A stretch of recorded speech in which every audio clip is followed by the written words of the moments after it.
네, 전태진의 증시레이더 안녕하세요. 장희선입니다. 시장 속의 이슈들을 살펴보고 전략과 방향까지 알려주실 전태진 대표님 인사드리겠습니다. 어서 오세요. 네, 안녕하세요. 반갑습니다. 안녕하세요.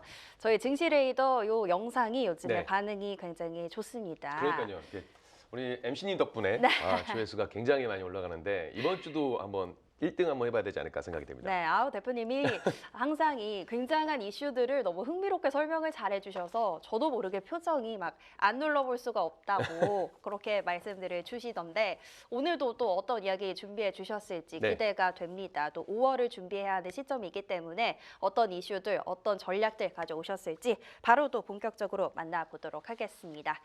자, 먼저 오늘의 첫 번째 이슈는 오늘 녹화일이 4월 30일인데요. 또 네. 날이 날인 만큼 FOMC 얘기 먼저 짚고 가보도록 하겠습니다. 예상했던 대로 기준금리는 이제 동결이 됐고요. 네. 하지만 사실 이제 이번 FOMC에서 진짜 포인트는 과연 이 파월 의장이 마지막 회의에서 얼만큼의 발언을 어떤 스탠스로 좀 하느냐였을 것 같은데요. 꽤나 좀 강경했다는 평가가 나오고 네. 있습니다. 그래서 뭐 26년도에 앞으로 이제 남은 금리 인하 횟수는 없다는 쪽에 또 베팅이 많이 걸렸다고 하던데 대표님이 보신 이번 FOMC의 전반적인 뭐 내용이나 결과랑 앞으로 금리 인하 경로나 시점은 좀 어떻게 보시는지 궁금합니다. 일단은 명확히 알 수는 없겠죠. 그렇지만 예상했던 바였습니다. 파월 의장의 발언은 솔직히 예상했던 바였어요. 네. 왜냐하면 파월 의장이 주도하는 마지막 FOMC 회의였고요. 물론 이제 이사로 남는 부분들이 있어서 그렇죠. 그 부분은 저는 좀 더 흥미롭게 볼 수 있을 것 같아요. 왜냐하면 어차피 파월 의장이라는 분이 있기 때문에 뭐 다음 차기 지명자 네. 케빈 워시라든지 트럼프 대통령과의 어떤 관계에 있어서 좀 더 재미난 일들이 나오지 않을까 생각이 됩니다. 근데 지금 자세히 생각해 보면 지금 현재 금리 인하가 늦어지는 이유는요. 파월 의장의 성향 때문에 늦어지는 게 아니에요. 그렇죠. 인플레이션에 대한 부분들은 아무래도 대외적인 경제 환경 때문에 금리 인하를 못하는 부분들이거든요. 네. 그러니까 지정학적 리스크에 대한 부분들이 물가 상승을 야기하다 보니까 실질적으로 금리 인하에 대한 명분도 떨어지는 거고요. 여기에 경제 지표라든지 미국의 어떤 그 고용 지표 이런 것들은 또 좋게 나온단 말이에요. 네. 그러니까는 연준 입장에서는 지금 금리 인하를 서두를 명분 자체가 없어진다라는 겁니다. 그래서 지금 이런 상황들을 모두 봤을 때 연준의 금리 동결은 이미 시장이 예상을 하고 있었다. 그래서 특히 놀라운 얘기는 아니었다였습니다. 다만 파월 의장이 좀 매파적인 이야기들을 많이 했던 부분들은 상당히 좀 쇼킹했고요. 생각보다는 좀 강하게 이야기를 했다. 저는 항상 원론적인 이야기만 할 줄 알았어요. 네네. 근데 그거보다는 좀 매파적인 이야기를 했고 무엇보다 연준 인사 중에 3분 정도가 차기 향후 그 연준 그 금리 결정에서 금리 인하에 대한 기대감을 완전히 없애는 네. 그런 내용들의 얘기를 좀 했었어요. 근데 이거는 어쩔 수 없다라고 봅니다. 저도 제가 연준 인사라고 하더라도 지금의 어떤 상황들이나 데이터를 보게 되면 지금 금리 인하에 대한 이야기를 하면 말이 안 된다라고 보여지고 있어요. 그래서 지금 동결은 뭐 어느 정도 시장이 예상했던 부분이라서 뭐 새롭거나 뭐 놀랍진 않았다. 다만 발언에 있어서는 조금 충격으로 올 수 있지만 생각해 보면 근데 파월 의장은 이제 끝이잖아요. 네. 그럼 파월 의장이 중요한 게 아니거든요. 그럼 결국에 차기 연준 의장에 대한 스탠스가 상당히 중요한데 그렇죠. 케빈 워시 의장의 그 지난번에 청문회 때 어떤 스탠스를 보게 되면요. 금리 인하할 수도 있겠다. 저는 그 생각을 했거든요. 지금 이분의 스탠스를 보게 되면 대차대조표를 통해서 긴축을 한다는 이야기예요. 네. 그러니까는 뭐 채권자들 만기되는 채권들을 다시 뭐 하는 이야기 없이 그냥 유동성을 조이겠다는 이야기거든요. 그러면 반대를 위해서 유동성을 조였다라는 건 그만큼 긴축 정책을 이것으로 한다는 이야기입니다. 그럼 반대로 금리 인하를 내릴 수 있는 명분이 생긴다는 거예요. 그래서 저는 어쩌면은 금리 인하를 좀 더 할 수 있겠다. 그러니까 시장 예상치는 지금 원래 연내 3회 정도 네, 전망이 됐고 어제 그 FOMC 발언으로 인해서 연내 금리 인하가 없을 수도 있다라고 본다면 저는 뭐 이 안에서 본다면 그래도 연내 2회는 하지 않을까. 6월 달 정도는 아마 하지 않을까라는 생각을 좀 조심스럽게 해보는 거고요. 결국 스탠스는 같아요. 케빈 워시 의장의 이제 의장이라고 해야겠죠. 케빈 워시 의장의 어떤 스탠스는 대차대조표 긴축을 통해서 양적 긴축을 통해서 숨통을 좀 틔워놓고 그리고 나서 금리 인하에 대한 명분을 만들어서 금리 인하를 하겠다라는 이야기이기 때문에 저는 뭐 충분히 인하에 대한 기대감을 아직 가져봐도 된다. 그리고 중요한 건 이 유동성 아니 그 지정학적 리스크에 대한 부분들이잖아요. 결국엔 네. 그럼 결국에 이게 해결되게 되면 금리 인하를 할 수 있는 명분이 조금 더 강해질 수 있다. 이렇게 보시면 좋을 것 같습니다. 그래서 굳이 지금 막 금리 인하 몇 해 안에 이런 거 가지고 네네. 신경 쓸 필요는 없을 것 같아요. 뭐 케빈 허시가 의장직에 올라서 어떻게 좀 가져가느냐에 따라서 저희가 뭐 속단할 수는 없겠지만 너무 이 기대감을 아예 지울 필요는 없어 보인다. 이렇게 좀 설명을 해주셨습니다. 뭐 방금 말씀하셨던 것처럼 이렇게 계속 인플레이션에 대한 우려를 할 수밖에 없는 게 짚어주셨던 돌고 돌아 결국은 이 지정학적 리스크, 그렇죠. 중동 전쟁 때문이지 않습니까? 지금 미국과 이란 간의 협상도 계속 결렬되고 늦어지는 상황에서 유가는 다시 또 올라가고 있고요. 그에 비해서 뭐 금이나 산업금속은 또 약세를 보이고 있습니다. 결국에는 이 전쟁이 끝나야지만 뭐 이런 원자재 가격도 좀 안정을 찾을 수 있겠죠, 대표님? 네, 맞습니다. 일단 결국 지금 원자재 시장에서도 나타나는 부분들이요. 결국 유가 급등이라든지 그리고 아까 말씀하신 산업금속에 대한 네. 약세 이런 부분들도 자세히 왜 이런 현상이 나올까를 보게 되면 결국 지정학적 리스크와 또 지금 현재 이루어지고 있는 연준의 매파적인 통화 정책 전망이 이렇게 불확실성이 확대되고 있다라고 보여주면 될 것 같아요. 그래서 물론 가장 좋은 거는 지정학적 리스크가 해소가 돼야 되겠죠. 그렇죠. 어쨌든 이게 해소가 돼야 유가 급등이라든지 네. 어떤 산업재해에 대한 부분들을 우리가 볼 수가 있는 부분들인데, 자 지금 미국이 호르무즈 해협 통제권 역봉쇄를 하고 있고 이란 같은 경우는 지금 호르무즈 해협에 대한 통제권을 계속 가져가려고 하고 있는 상황입니다. 그러면 이게 지금 실질적으로 우리가 그동안 뭐 유가가 막았으니까 올라갔다 뭐 이런 부분들이 아니고 실제 유가에 대한 원유에 대한 선적이 지연되고 있다는 거거든요. 그럼 실질적으로 이게 병목 현상이 나오게 되면 시장에는 하방 경직성을 좀 강하게 만들 수 있다는 거겠죠. 그러다 보니까 금리가 이제 고금리 장기화가 나올 수밖에 없다는 거겠죠. 왜냐하면 중동 리스크로 인한 유가 상승은 인플레이션을 높이게 되고요. 네. 인플레이션이 높다 보니까 연준에서는 당연히 금리 인하의 기대감이 떨어질 수밖에 네. 없다는 거겠죠. 그러면 당연히 이제 달러라든지 이런 부분에 있어서 당연히 달러 강세가 이루어질 수밖에 없다. 그러면 생각해 보세요. 달러 강세가 금리가 고금리가 되고 있고 달러에 대한 부분들이 나오게 되면 자 우리가 금은 뭐죠? 안전자산입니다. 네. 우리 금에 대한 메리트가 그 금리가 올라가게 되면 이자 자체가 없기 때문에 금에 대한 매력도가 떨어질 수밖에 오. 없어요. 그리고 나서 금이 하락세를 보이는 거고 우리 지난번에 한번 이런 이야기 했었잖아요. 맞아요. 야, 금 가격이 정말 시장이 안 좋게 돼버리면 어떻게 될까? 안전자산을 들고 있을까? 아니죠. 자산을 처분하고 돈으로 바꾸겠죠. 맞아요. 사재기를 해야 되고 네. 뭔가를 해야 되니까. 그러다 보면 금 가격에 대한 부분들이 떨어질 수밖에 없다. 이렇게 보시면 좋을 것 같고요. 반대로 또 아이러니하게도 산업금속, 아까 말씀하셨던 뭐 구리라든지 이런 알루미늄, 비철금속 관련된 종목들은 지정학적 리스크에 대한 어떤 그 봉쇄 영향과 그리고 인플레이션 상승에 따른 그 비용 증가가 될 수밖에 없기 때문에 올라갈 수밖에 없겠죠. 그러니까 되게 이게 상당히 되게 어려운 문제인 것 같아요. 그러니까 네. 이런 상황들을 본다면 우리가 주식을 하는 플레이어로서는 당연히 그러면 유가 상승에 대한 종목들 좀 가져가 봐야 될 거고 비철금속, 구리가 올라가니까 전선, 전력 좀 가져가겠다. 그래서 오늘 전력 설비가 굉장히 강했잖아요. 네, 네. 그런 부분들도 좀 보다 보면 주식 시장에서는 분명히 먹을 만한 테마들은 존재합니다. 다만 이제 실물 경제에 있어서 이것들이 어떤 변수로 작용되고 그리고 실질적으로는 경제를 좀 둔화시킬 수 있는 요인들이 될 수 있기 때문에 이런 부분들을 좀 보셔야 될 거고요. 근데 저는 이렇게 생각을 해요. 결국 이 모든 것은 정상을 찾아갈 것이다. 다만 이게 종전이 돼야 되는데 네. 이거는 결국 시간이 해결될 문제이지 그쵸. 않을까 생각이 듭니다. 트럼프 대통령이 참 최근 이틀간 소식을 보게 되면 뭐 일방적 승리 선언을 검토 중이다라는 이야기도 나오고 있고 또는 뭐 장기화에 대비해야 된다라는 이야기도 나오고 있기 때문에 지금 우리가 알 수 있는 즉각 알 수 있는 자료들은 없어요. 그래서 우리는 그 내용들을 좀 지켜봐야 되기 때문에 그런 지정학적 리스크에 대한 부분들을 좀 지켜보면서 시장을 보시면 근데 결국 답은 하나인 것 같아요. 압도적으로 공격을 해서 종전을 하던 네. 아니면 합의가 이루어져서 종전을 하던 종전은 갈 것이다. 다만 그 과정에 대한 부분과 시간이 문제인 거지 종전을 가는 건 문제가 없기 때문에 저는 지금의 어떤 조정과 눌림은 네. 여전히 기회다 이렇게 보고 있습니다. 알겠습니다. 방향성은 종전이 확실하지만 그 기간이 얼마나 걸리는지는 사실 저희가 모르는 부분이죠. 그리고 또 실물 경제와 이 주식 시장의 투자 관점에서의 움직임의 차이 때문에 또 이런 변수들이 있을 수 있다는 부분 같이 원자재 이야기로 좀 짚어봤습니다. 자, 뭐 거시경제 조금 봤으면 이제 국내 증시로 좀 넘어와서 다시 또 질문을 드릴 텐데 네. 그래도 4월은 예상했던 것보다 더일 정도로 코스피 4월 힘이 굉장히 대단했습니다.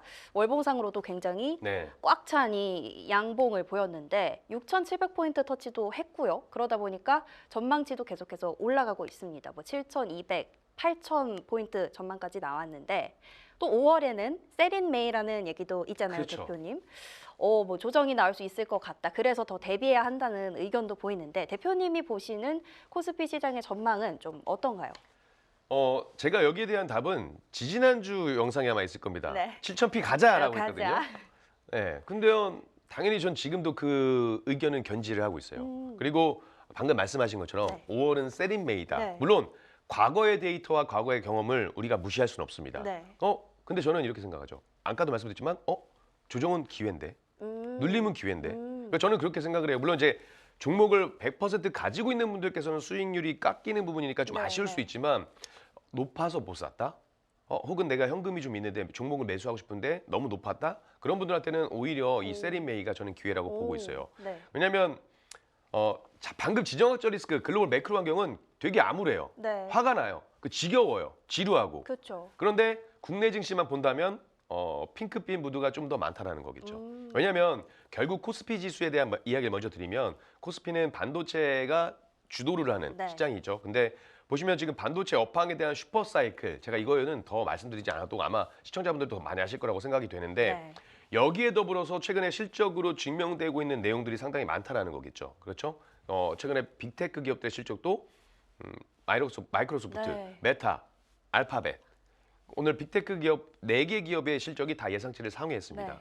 그렇죠? 그럼 근데 뭐 세론으로 작용돼서 뭐 눌릴지 안 눌릴지 뭐 시간에서는 급등을 보였지만 여기서 저는 증명이 됐다고 봐요. 기업들이 지정학적 리스크나 이런 것들 뭐 매크로 환경 혹은 AI 인프라 투자를 함에도 불구하고 실적이 이제 찍히는구나. 우리나라 기업도 마찬가지죠. 네네. 반도체 대장주들의 실적 역시 상당히 좋은 흐름이 나와줬고 삼성전자 같은 경우는 이제 뭐 우리 VIP 회원분들 가지고 계시겠지만 잠정 실적도 좋았고 오늘 확정적도 좋았단 맞아요. 말이에요. 네. 그러면 실적이 딱 된다는 거죠. 그러다 보니까 글로벌 투자은행과 국내 어떤 증권업계들도 지금 이 코스피 지수를 상당히 높게 보고 있다. 8,000포인트까지 보는 부분들도 있고 결국 이 가장 큰 이유는 AI를 수혜를 받고 있는 이 메모리 슈퍼 사이클이 지속되고 있다라는 부분에 있어서는 좋은 흐름들이고 결국 디램 가격이 계속 올라가고 낸드 가격 올라가고 네. 반도체 슈퍼 사이클이 진행된다라는 건 기업들 입장에서도 실적이 좋게 찍힐 수밖에 없다라는 부분이죠. 자, 반도체 대장주들이 올라가게 되면 당연히 코스피는 그 종목들이 지지를 해줄 수밖에 없다라는 부분이고 또 하나는 이제 정부 정책 밸류업 프로그램에 대한 부분들이 지금은 부각이 덜 되고 있습니다만 그 부분도 결국 지정학적 리스크라든지 모든 게 끝나고 나면 결국 명분을 찾다 보면 밸류업 프로그램 있었지라고 이제 명분이 갈 거예요. 그러면 이제 코스피는 여기에 대한 부분들이고 그럼 코스닥은 어떻게 될 것이냐? 네.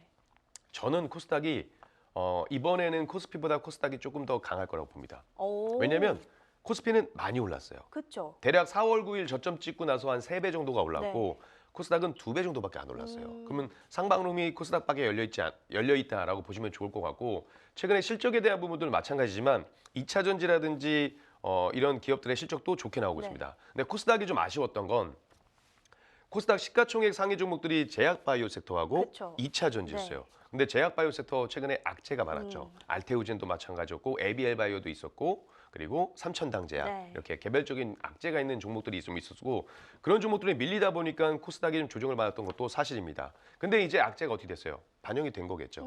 이제 실적에 대한 기대감 그리고 바닥을 다지고 앞으로 올라갈 수 있는 기대감에 대한 부분들이고 결국 코스피가 조금 쉴 때 코스닥이 움직이려면 그 자금들이 누가 받아줘야 되느냐? 제약바이오나 2차 전지 혹은 반도체 소부장 관련된 종목들이 받아줘야 된다는데 그 종목들이 포진되어 있는 게 바로 코스닥이다. 그러면 코스닥에 대한 반등을 좀 기대해 볼 수 있지 않을까 이렇게 생각이 되고 있고 그리고 아까 말씀드렸던 코리아 디스카운트를 해소할 수 있는 밸류업 프로그램 자세히 보면요. 최근에 그 2026년 발표된 정책들을 보면 코스닥이 단순히 2부 리그가 아닌 실질적으로 혁신 기술의 메카로 거듭날 수 있도록 지금 유도하는 수혜 항목들이 다수 포함되어 있습니다. 그러면 이 정부 정책에 대한 모멘텀도 분명히 코스닥에 맞춰지기 때문에 저는 코스피가 좀 쉴 때 코스닥이 키 맞추기 장세가 연출될 수 있을 거라고 저는 생각을 하고 있습니다. 알겠습니다. 코스닥도 딱 궁금했었는데 왜냐면 4월에 코스피 대비해서는 좀 아쉬운 흐름이었잖아요. 근데 여기에 상승의 그 여지로 봤을 때는 코스닥이 오히려 더 기회가 될 수 있다. 이렇게 그렇죠. 설명해도 될 것 같습니다. 이 이면에는 반도체 대장주들이 많이 올랐어요. 그렇죠. 그러니까 그 종목들이 떨어진다라는 관점이 아니고 그런 종목들이 횡보의 흐름을 보일 때 그 자금들은 어디로 쏠릴 것이냐. 그럼 저는 코스닥으로 쏠릴 가능성이 높다. 그리고 그 안에서는 아무래도 그 코스닥 시총 상위에 포진되어 있는 종목들. 다만 제약바이오는 지금 자리 자체는 기술적으로 봤을 때 굉장히 좋은 네, 자리가 네. 맞아요. 근데 개인적으로 돈이 갈까에는 좀 의구심이 좀 있어요. 왜냐하면 아마케라든지 이런 바이오 일정에 전혀 반응을 안 했거든요. 물론 반응이 됐으면 좋겠지만 네. 오히려 2차 전지나 소부장, 로봇주들 이런 네. 쪽으로 수급이 몰렸기 때문에 어쩌면 이쪽으로 한 번 더 수급이 몰릴 가능성이 오. 높겠다 이렇게 보고 있습니다. 조심스럽게. 알겠습니다. 대형주들은 어쨌든 할 일을 그래도 했기 때문에 이 네. 자금이 이동한다면 어디로 갈지 그걸 조금 생각해 보시면 또 관점 세우는데 전략 세우는데 도움이 되실 것 같습니다.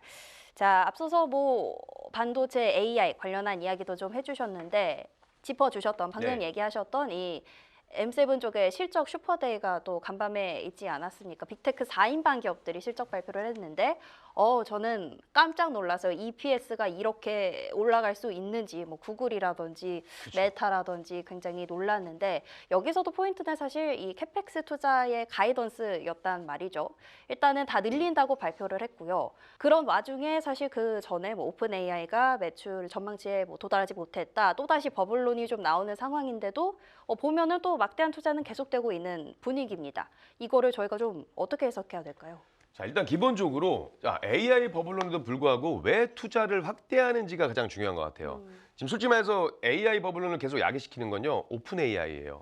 정말 나쁜 놈이라고 아니 나쁜 기업이라고 생각을 하는데 계속 AI 버블론은 오픈 AI가 엔비디아 뭐 순환매 뭐에 대한 네. 선순환 자기들끼리 뭐 한다 이런 이야기도 있고 그리고 최근에 목표치에 도달 못했다. 근데 보면 어쩔 수가 없는 게요. 오픈 AI 챗 GPT가 나왔을 때 획기적이었죠. 네. 근데 그 경쟁작들이 계속 나오고 있습니다. 네. 구글의 제미나이라든지 네. 혹은 엔트로픽의 클로드 이런 것들이 있어서 IPO 관련해서도 오픈 AI보다 엔트로픽에 더 기대를 가지고 있는 부분들도 그거죠. 근데 저는 이렇게 생각을 해요. 자, 오픈 AI가 기대치에 못 미쳤다라고 해서 AI 산업이 무너지느냐? 그건 아니죠. 그건 아니죠. 오픈 AI만의 문제인 거죠. 네. 그 사용자가 이탈됐다라는 건 구글 제미나이나 어떤 딴 쪽으로 사용자가 이동이 됐다는 이야기거든요. 네네. 그러니까 산업 자체는 문제가 없다. 오픈 AI 자체만의 문제라고 볼 수 있다라고 보면 결국 여기서 우리는 옥석 가리기가 중요하겠구나. 실질적으로 숫자가 찍히는 기업들은 문제가 없겠구나. 그런 면에서 빅테크 기업들은 워낙에 자금이 풍부하고 네. 문제가 없는 기업들이잖아요. 그러니까 그런 것들은 봤을 때 산업의 문제가 아니라면 우리가 여기서 종목만 잘 골라도 좋은 수익을 낼 수 있겠다. 특히나 매크로 환경적인 부분에 있어서는 여전히 AI는 매력적이다는 거고요. 그럼 결국에 이거죠. 가이던스 보셨겠지만 네. 자, 왜 확대가 됐을까? 보면 이거는 이제 디램 가격에 대한 상승분을 전이시킨 겁니다. 네. 그러니까 실질적으로 내가 더 많은 투자를 할 거야라보단 가격이 올라갔으니까 거기에 대해서 가격이 좀 올라갔던 부분들이에요. 그러니까 다행인 건 저는 캐펙스 투자에서 감소만 안 됐으면 좋겠다는 생각이거든요. 네. 그러니까 기존에 계획했던 대로만 가도 땡큐다. 그렇죠. 감소가 되면 이제 버블론에 한 번 더 그렇죠. 기름을 붓는 네. 경우인데 그렇지 않았단 말이죠. 그러면 우리가 왜 이걸 할까? 왜 굳이 이 기업들은 그 우려에도 불구하고 계속 투자를 할까? 이거 우리 간단하게 보면 동네 어떤 뭐 식당이라든지 대기업 어떤 그 메이커 브랜드 보면 아실 거예요. 왜 지금 이 기업들 예를 들어서 뭐 햄버거집이 있다 그러면 네. 이 햄버거집이 굉장히 유명하고 잘 팔리는데 굳이 왜 이 햄버거집은 인테리어를 다시 하고 기술기한 그러니까 신제품을 계속 만들고 그럴까? 왜 그러겠어요? 더 많은 고객을 맞죠. 끌어들이려고. 더 많은 고객을 끌고 더 많은 돈을 벌고 그쵸. 1등의 자리를 유지하기 위해서 오. 그렇게 하는 거거든요. 이렇게 이해하면 굉장히 쉽습니다. 결국 이게 그 승자독식 구조예요. HBM을 보게 되면 엔비디아가 승자독식 구조로 하게 되잖아요. 그러다 보니까 기업들도 물론 이제 최상단에 있는 건 아니겠지만 투자를 아끼지 않음으로써 내가 그 위에 어쨌든 실질적으로 그 상황이 왔을 때 최상단 승자독식 구조에는 포함 1등 그룹에는 있어야 되지 않을까 이런 생각이 되는 거고 결국 안 하면 도태될 거라는 얘기죠. 안 하면 도태될 거라는 이야기가 나오다 보니까 어쩔 수 없이 해야 될 수밖에 없는 상황. 그리고 AI 산업으로는 갈 수밖에 없는 상황들이 같이 나와 있다라고 보시면 좋을 것 같고 네. 이 포모 현상에 따른 부분이 있으니까 투자를 하는 겁니다. 그리고 가장 중요한 건 전 이렇게 생각을 하고 있어요. 전력 및 인프라나 이런 데이터 센터 부지는 네. 한정적이거든요. 한정적일 수밖에 없습니다. 그러니까 지금 수익이 당장 나지 않더라도 미래의 병목 현상을 내가 잡기 위해서는 미리 자원을 좀 확보해야 된다는 거겠죠. 우리나라도 땅덩어리가 적지만 아파트가 엄청 많잖아요. 네. 그러니까 이런 거 같은 거예요. 한정된 자리에서 내가 더 많은 땅과 더 많은 건물들을 가지고 있어야 내가 더 많은 임대료를 받을 수 있고 그런 것들이라고 보시면 좋을 것 같고 중요한 건 그거죠. 기업들은 바보가 아닙니다. 네. 돈이 안 되는 사업에 절대로 투자할 필요가 없다라고 느끼는 게 기업일 거고 그만큼 되게 굉장히 냉정하고 분석을 많이 했을 거예요. 그런 기업들이 투자를 아끼지 않는다에는 분명히 저는 이유가 있다라는 부분들이고 이제 결국 빅테크 실적 발표 이 가이던스에서 AI 캐펙스 투자에 대한 부분들은 지속되고 있다라는 부분에 있어서 저는 그럼 다행히 AI 관련된 종목들에서 산업에 대한 그 성장 둔화는 우리가 굳이 걱정할 필요 없겠구나. 좀 당당하게 네. 좀 자신감 있게 베팅해도 되겠구나. 저는 이렇게 보고 있습니다. 알겠습니다. AI 시장 산업 자체에 문제는 없고 오히려 이만큼씩 투자를 한다는 게 또 그거를 넘는 뭐 매출이나 현금 흐름을 만들 수 있다는 뜻이겠죠. 빅테크들이 왜 투자를 하는지 그걸 조금 생각해 보면 걱정할 이유가 없을 것 같다. 그리고 오늘 네 개사가 전부 다 올랐잖아요. 네. 저 솔직히 말씀드려서 메타하고 네. 아마존은 네. 안 좋게 나올 줄 알았어요. 어, 그러니까 안 좋게 나올 거를 예상하고 있었기 때문에 네. 좀 더 색다르게 봤습니다. 왜냐하면 메타나 구글, 아마존, 구글 같은 경우는 알파벳 같은 경우는 광고 효과가 많잖아요. 그렇죠. 광고에 대한 그 수익성이 있는데 자고로 보통 이제 겨울은 광고에 대한 비수기 시즌이거든요. 그러다 보니까 좀 안 좋게 나올 줄 알았어요. 네. 예상은. 네. 근데 이미 예상치를 상회하는 모습들을 보여줬다는 건 우리가 걱정하는 것보다 지금 AI 산업에 대한 그 수치가 실적이 실제로 가시화되고 있는 것들이 나와주고 있고 네. 앞으로 더 좋아질 가능성이 높다라는 거겠죠. 알겠습니다. 전반적인 이 분위기 저희가 의심할 필요는 없을 것 같습니다. 자, 이렇게 해서 이번 주 시장 이슈 먼저 전반적으로 짚어봤는데요. 이제는 또 4월을 마무리하고 5월 시장을 대비하면서 기회를 찾아봐야겠죠. 저희 또 시청자분들이 네. 관심을 가져도 괜찮은 공부해볼 만한 섹터를 하나 꼽아주신다면 어딜까요? 자, 이제 코스피에서 코스닥으로 수급이 넘어간다. 네. 그러면 뭐에 관심 가져야겠습니까? 당연히 코스닥에서 대장주를 맡을 수 있는 섹터를 가져가야겠죠. 그렇죠. 그렇다면 바로 뭐가 될까요? 2차 전지. 2차 전지. 네. 2차 전지 요즘에 조금 반응이 오다 보니까 관심 있으신 분들 굉장히 많거든요. 네. 뭐 ESS 보시는 건가요? 그렇죠. 전기차 전기차 캐즘은 이제 뭐 보지도 않아요. 네. 전기차 캐즘 보지도 않고 전기차는 뭐 이제 관심도 없는데 AI 수에 대한 부분들은 ESS라는 거죠. 여러분들 잘 생각해 보셔야 됩니다. 지금 이제 방송일 기준 4월 30일 마지막 거래일 기준 전력 설비 쪽 전선 쪽이 굉장히 강해요. 얘네가 왜 강해요? 전력 인프라, 데이터 센터에 대한 수혜를 받으면서 올라가는 거고요. 물론 이제 구리 가격 상승도 있지만 여기에 대한 부분들을 보게 되면 결국 데이터 센터거든요. 네. 그러니까 결국 AI의 수혜를 받는 종목들이 계속 올라간다는 거예요. 그리고 2차 전지 그룹들의 실적 발표가 나왔습니다. 예상치보다 좋게 나왔죠. 네. 근데 그 주가들은 안 좋아요. 오늘 흐름이 그렇게 좋지가 않습니다. 그러면 이것만큼 좋은 기회가 어디 있어요? 네. 지금 안 올라갈 때 이런 종목들을 잡아놔야죠. 올라가는 종목 쫓아가는 거 나쁘지 않습니다. 네. 근데 앞으로 올라갈 종목을 미리 선점한다는 것 자체도 나쁘지 않다. 물론 2차전지가 안 올라갔느냐? 그건 아니거든요. 네. 근데 올라갔다 쉼을 보이고 있기 때문에 관심을 가져봐야 된다. 왜냐하면 자 2차전지 일단 실적으로 증명이 됐습니다. 업황 회복세가 이루어지고 있구나. 에코프로비엔 같은 경우 1분기 영업이익이 209억 원이죠. 그리고 전년 대비 무려 823%나 급증했습니다. 예상치보다 2배 이상 뛰어넘었고요. 삼성 SDI는 어때요? 얘네도 만만치 않아요. 네. 전년 대비 64%나 손실을 줄이면서 체질 개선에 성공을 했다는 겁니다. 근데 이 중심에는 바로 ESS가 있었고 북미라든지 미국에 대한 ESS 배터리 이런 수요에 대한 폭증이 나오게 되면서 효자 그리고 효녀 노릇을 했다는 거겠죠. 그러면 앞으로 ESS에 대한 시장은 우리가 계속 찾아볼 수 있는 거고요. 제가 전기차 캐즘은 신경 안 씁니다라고 말씀드렸지만 네. 실질적으로 전기차 캐즘에 대한 부분들도 전기차 시장이 회복되고 있어요. 특히나 중동 지정학적 리스크로 인해서 유럽이라든지 한국 국내 전기차 시장이 좀 성장하고 있다라는 부분은 앞으로 실적이 더 올라갈 수 있겠구나라는 부분에 대한 반증으로 볼 수 있기 때문에 관심을 좀 보시면 좋을 것 같고 결국 이 AI에 대한 열풍은 지속될 것이다. 네. 근데 AI도 언젠간 분명히 꺼질 겁니다. 네. 언젠간 버블이 터질 거예요. 근데 지금 그 시대는 아니라는 거예요. 그러면 지금 우리가 적극적으로 베팅을 해야 된다는 거죠. 제가 지난주 반도체 무조건 반도체 봐야 됩니다라고 네. 말씀드렸죠. 저 오늘도 솔직히 반도체를 말씀드리고 싶었어요. 어. 근데 따지고 보면 많이 올랐으니까 많이 오른 걸 가지고 여러분들 지금 공략해야 됩니다라는 거는 맞진 않습니다. 네네. 지금은 이제 가지신 분들의 영역이고 만약에 세리메이 된다? 그러면 그때는 조정 시에 담아가야겠죠. 네네. 그런 전략으로 보면 결국 AI를 중심으로 나오는 이제 수혜를 낙수 효과를 받는 그런 섹터들은 관심을 가지고 보셔야 될 거고 자 누구나 알다시피 이제 코스닥이 키 맞추기 장세가 나올 거야? 그러면 거기 대장주인 2차 전지 섹터는 반드시 여러분들 포트에 있어야 되지 않을까 이렇게 네. 말씀드리겠습니다. 알겠습니다. 2차 전지도 여러 가지 이유가 좀 엮여 네. 있습니다. 좋습니다. 이렇게 해서 전대진 대표님과 함께 시장의 이슈와 주목할 섹터 2차 전지까지 살펴봤는데요. 오늘도 참고하셔서 투자하시는 데 도움이 되면 좋겠습니다. 자, 증시래도 오늘 저희가 준비한 내용은 여기까지입니다. 오늘도 함께해 주신 여러분 감사합니다.